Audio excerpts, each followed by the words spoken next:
spiritual. I don't want you to get that idea, but I just want you to be free to ask whatever you want, so go for it. And I guess at first we'll just awkwardly do it. 5, 6, 7, 8, go. Thomas was the best guy. Because you know it's on. Yes. Thank you. Okay, so let's say that you are friends with somebody and you haven't really brought up the whole God thing. How do you like turn the corner and like without it being totally awkward? Good question. Corey has the answer.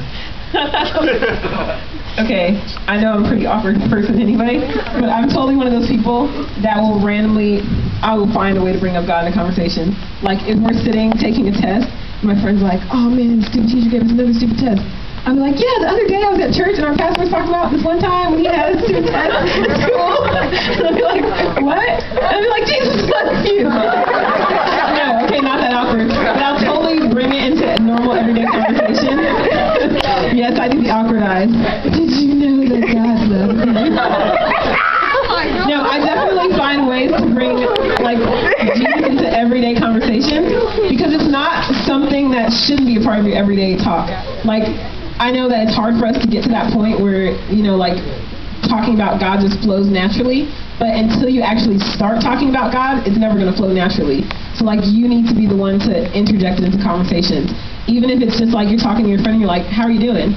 You know, just say like, well, the other day I was, you know, praying and I was thinking about you and like you just popped into my head. Something that simple. It doesn't have to be like this long drawn out thing. You're not trying to get them saved at the exact moment that you speak to them about God. It's not like the very first time you talk to someone about God, you instantly have to try to get them saved, or you instantly have to try to bring them to the Lord. You're trying to plant the seed and open up the door. So I would encourage you guys to let it be a part of your everyday conversation with your friends. And at first you're going to feel like, oh my gosh, this is so awkward.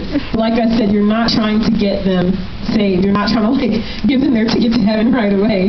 Like just the more comfortable you are with it, the more comfortable they're going to be with it.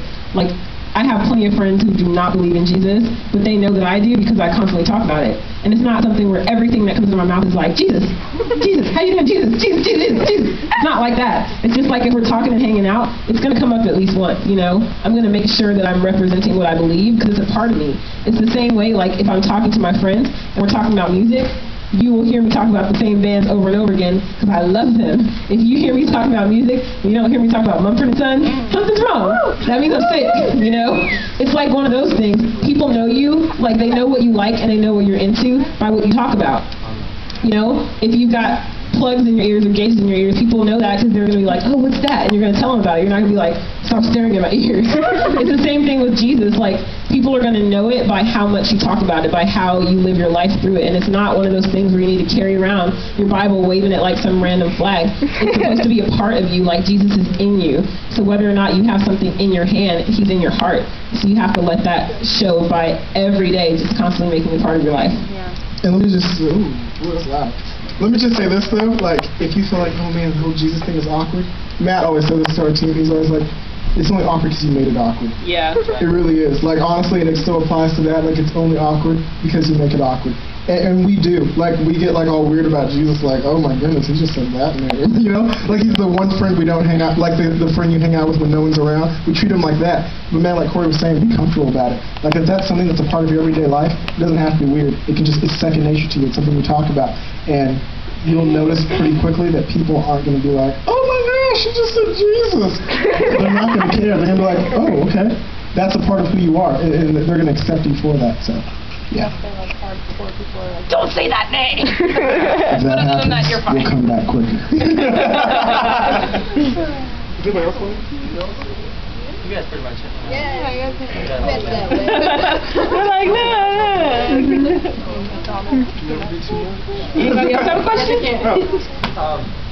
Like, you guys do this thing for, you guys do your routines for kids in the States too, right? Yeah. So, like, have you noticed between, like, kids overseas and kids in the States, kids overseas usually a little bit more close to what you guys are talking about? And if so, like, why do you think that is?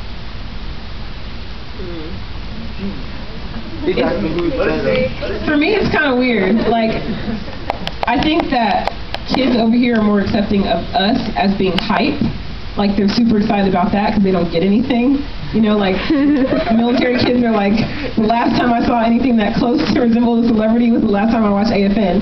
Like that's as close as it gets. I know, I love AFN, man. Kept me through high school. So, you know, like you just don't have anything, so you're so excited to have something different and something new. So they're a little bit more accepting. But I think, like, kids in the States, they're so used to just having availability to everything. They don't get that, like, starry-eyed, starstruck thing usually. I mean, unless we go out to rural areas, when we go out to, like, Wyoming and stuff, they're excited. When we go to, like, big cities, they're just like, that's cool. You know, so we have to, like, work a little bit harder for it. But no matter where we go, once people see that there's something different about us and they, like, see, like, a hint of that light of Jesus in us, then it's totally like, okay, I want what you have. And it's not because, like, we're cool, because obviously they don't think we're cool. They're just like, oh, another school assembly team, whatever. But it's because they see something different in us than in other people.